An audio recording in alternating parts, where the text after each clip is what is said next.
You're tuned in to S&M Radio. I'm Shannon. And I'm Mark. So this episode, we are doing something completely out of the ordinary, especially for the two of us. We are reviewing a movie that is brand spanking new. And we actually made a road trip. So yeah, that is very new for us. We actually got off our butts and actually went out to the movie theater and spent our hard-earned money on it. Features two things that we don't ever do before, or we have never done before, and that would be talk about a brand new movie. We saw the movie together at the same time. Yeah, that's cool. I thought that's a good. We need to do more of this, I think. Yeah, for sure. And we originally were going to record this episode together after viewing the movie, but certain circumstances took place after the movie got over, which kept us from doing that. But here we are together via the interwebs. So, and it's all related to teenagers. It is. Damn teenagers. I'm telling you. The movie just came out on Friday. It's so new that we don't even know how this movie did at the box office over the weekend. That's how soon we were talking about this movie. To keep in line with our holiday-themed end-of-the-year S&M radio episodes that we're doing, we have one more yet this year to squeeze in. We'll talk about that a little bit later. So I know this movie, me and you, Mark, have been anticipating this movie for a while. I think the first previews really started creeping up probably earlier this year, if not even at the end of last year. Yeah, it was the first trailer I saw for this was at the beginning of The Visit. So that would have been late summer, I think. Okay. Yeah, I'm trying to remember if I saw anything before that or not. But I know that we'd been talking about, and it was one of the things too, we're like, we gotta go see it. So we did, which was cool. But before we get into the movie, there's a couple of things about the mythology or the folklore of Krampus that I wanted just to touch on real quick. Cool. So, for those of you that do not know what Krampus is a Austro-Bavarian German folklore creature. Holy crap. He's got a lot of nationality. There's a lot of people think he's German, but he's technically not German, even though those folks do speak German. And I may sound like I know exactly what I'm talking about here, and it's not because I'm super smart. It's because I have the Wikipedia page open in front of me. Nice. But I do know that there's a lot of people do think he's German, and there was actually a big discussion at a family gathering not too long ago about the origins of Krampus. But anyway, the whole thing with Krampus is he's kind of like the anti-Santa Claus. In this movie, had him portrayed as one thing. In the folklore, really what he is he's the punishment for kids that weren't good throughout the year. So he's kind of, like I said, the anti-Santa Claus. The Krampus movie portrayed him as the shadow of St. Nicholas. And instead of the kids that were bad or misbehaved, he came after the people that didn't believe in Christmas anymore, was kind of what the storyline that they were threading in the movie was. But the one thing with Krampus that I really wanted to bring up, because, like I said, there's been a couple discussions that I've been involved in, indirectly and directly, in the past couple of weeks, that I really wanted to say about Krampus, and that is that Krampus really is the hipsters' Christmas demon, or whatever you want to say, because I've been a huge horror fan my entire life, and I never heard about Krampus until about 5 years ago. And then after doing some digging, it turns out that Krampus really wasn't a thing in the United States until about maybe 8 years ago. So 2007, and he was used on some art thing. But now, now the big thing is everybody's, oh, Krampus, ha ha. And I even kind of jumped on the bandwagon last year. I was like, when it was really close to Christmas, I was like, oh, something about Krampus. All right, so yeah, that's my little rant about hipster Krampus. Like I said, it really hadn't been around when I was a kid, and if it would have been around, I'm pretty sure I would have heard about it before. Yeah, I don't remember it. Yeah, exactly. So, and then all of a sudden now it's like the big cool thing. So I didn't get a chance to see in the theater if everybody that was in the theater was wearing skinny jeans and hipster glasses. But yeah, flannels. Like the seemed like the I started like it seemed like I heard something about like an evil version of Santa. Now that you're saying that, like maybe within the last handful of years. So maybe there was something that just kind of some sort of buzz that occurred about this. Huh. Interesting. Yeah. So this movie is portrayed in the advertisements, the trailers, and the TV spots and whatnot, that this movie is very dark and very scary. I'll have to say, we're not going to. This movie, like I said before, this is the first time that we're doing a movie that is brand new on this show. So we will do our very damnedest not to give any real spoilers away. That doesn't mean that we're not going to give anything away from the movie itself. So there's probably a couple of key plot points, even though, like I said, we're not going to give the entire movie away. There are a few things that we'll probably talk about that just from watching the advertisements for the movie, you'll have no idea that it's coming. One of them is a kind of I would say a gripe of probably both of ours of the movie. But I will have to say that on Friday, I have some folks that I follow on Instagram, a few other folks that I follow on Facebook that went and saw the movie on Friday. Actually, a couple people I think went and saw it on Thursday night even. Oh, wow. And one of the things that kept popping up was, wow, that was ridiculous. Wow, that was ridiculous. Okay, that was not what I was expecting. And so one of the things that I walked away from this movie was, that was a little ridiculous, and that was not what I was expecting at all. So it wasn't the type of ridiculous you were expecting then?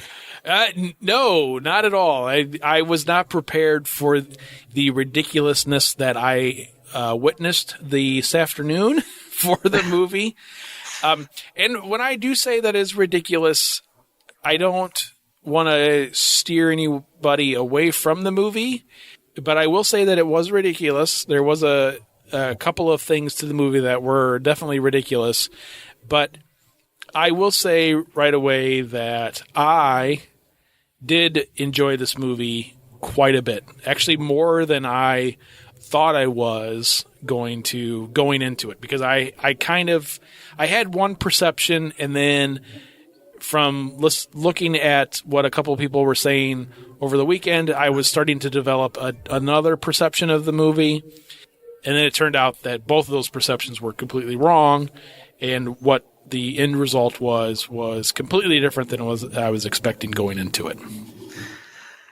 Yeah, I don't know if I wasn't as surprised, I think, with some of the things that you, I think, were probably a little shocked with, and I don't know why.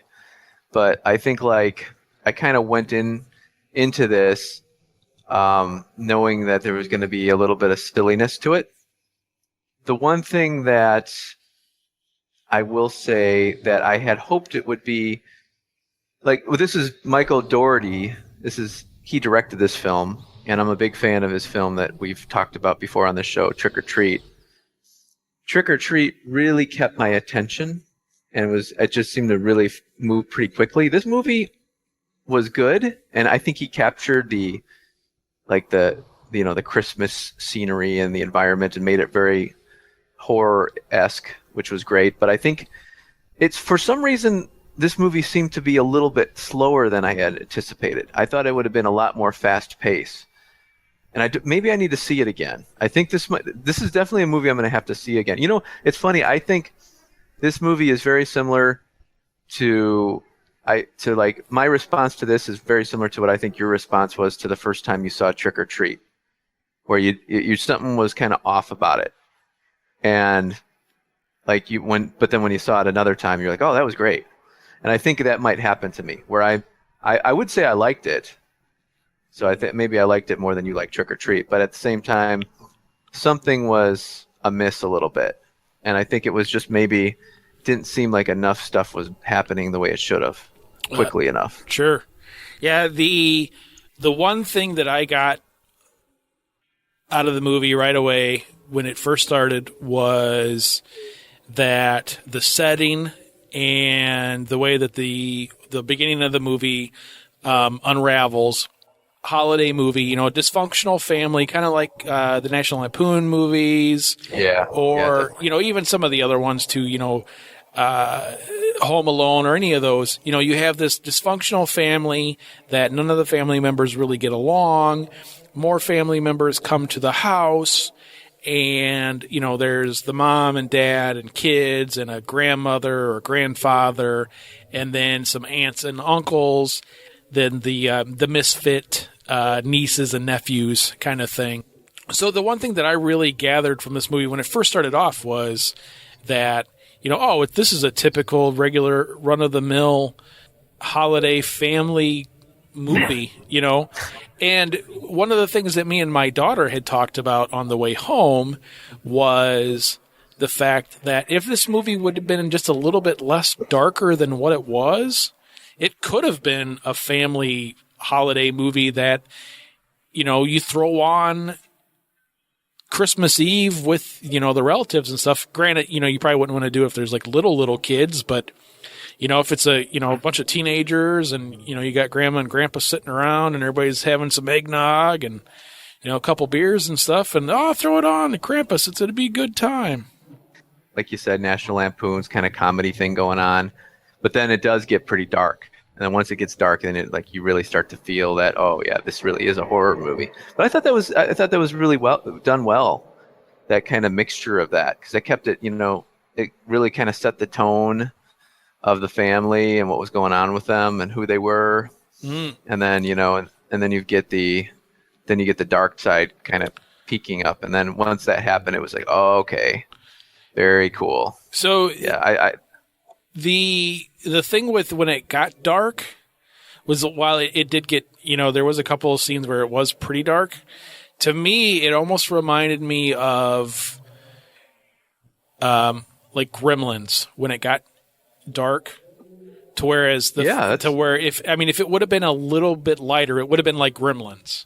You know, I mean, it was darker than what Gremlins was, but if it was a little bit lighter, it would have been like Gremlins because it was funnier than I was expecting, because like I said, I had heard a couple of people say, I wasn't expecting it to be as funny as it was, and there was a few laugh out loud scenes to the movie. There really was. But yeah, I mean, it was not what I was expecting, but again, it doesn't take anything away from the movie. The one complaint that I have with it, which is what you'd kind of already said, was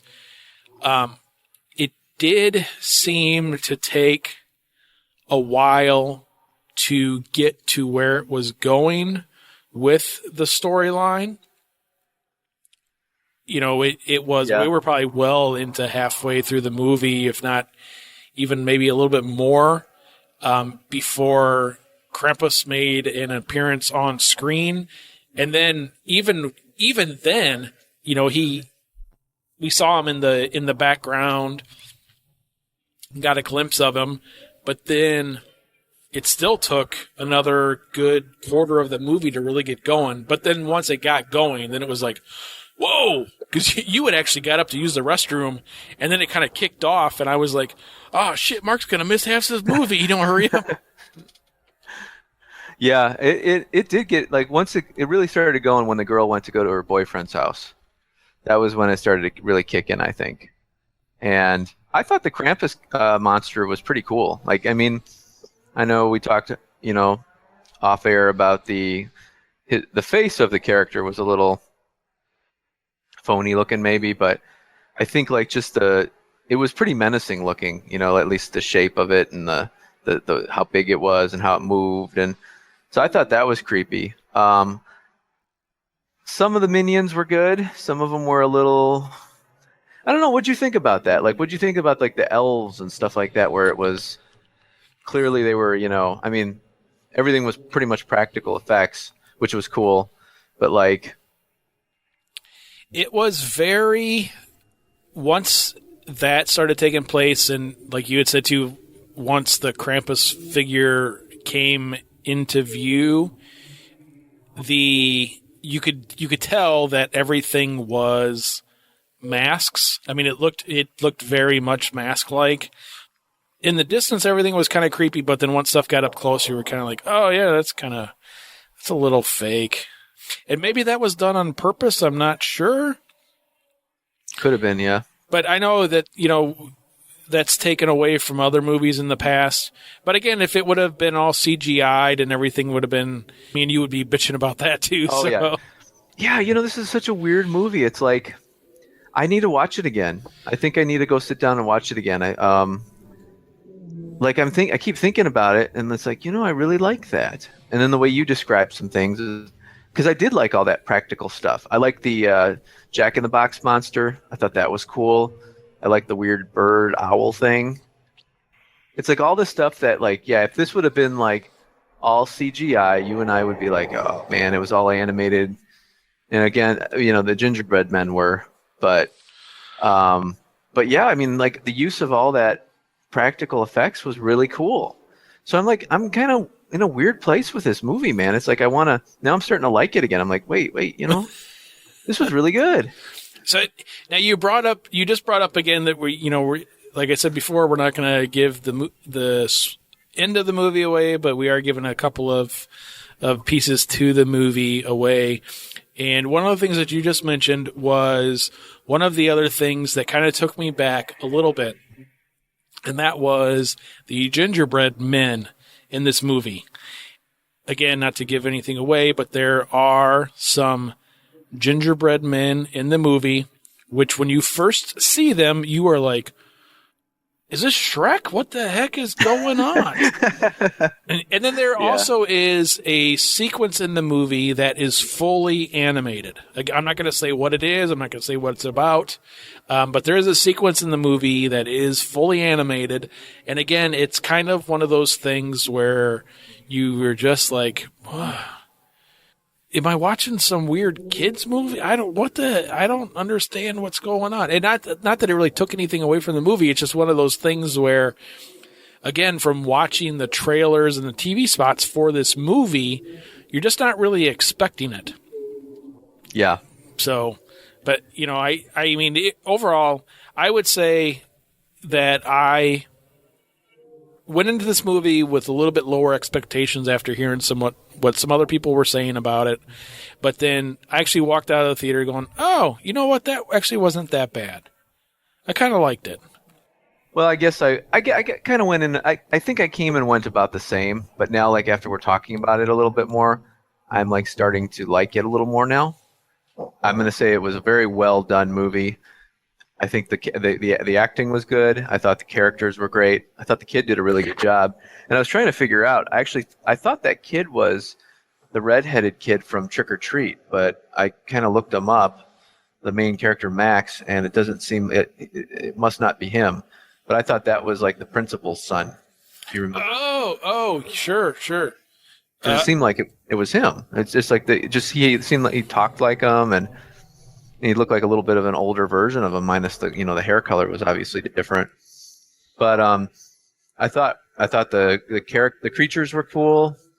The gingerbread thing didn't really bother me as much as I thought it would, or it maybe could have for some reason. I think I just went with it.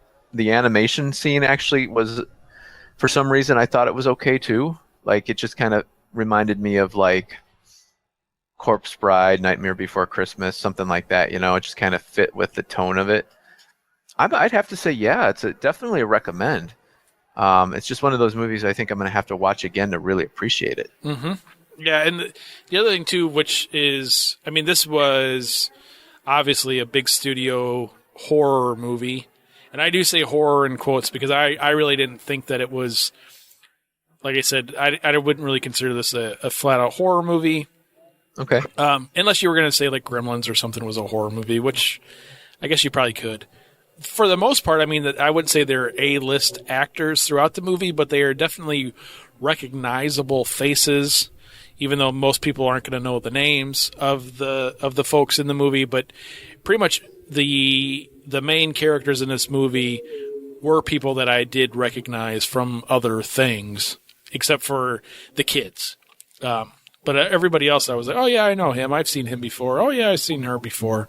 But yeah, I thought it was good. I thought the kids did a great job. Like the two main kids, the girl and the boy, and then the two, hunting enthusiast kids or whatever they were. And they really good movie. I mean, I'm gonna say, yeah, it's kind of funny because as we're processing it and talking about it, I'm starting to realize that yeah, it really was a good movie. This actually may be I'm probably gonna pick it up when it comes on Blu-ray. Oh, cool. So we're going to talk about Child's Play the next episode, and the giveaway that we tried to do a couple of episodes ago, we're going to go ahead and do again during the Child's Play episode. We both give Krampus a thumbs up. Absolutely. All right, good night, everybody. We'll talk to you in a couple weeks. See ya.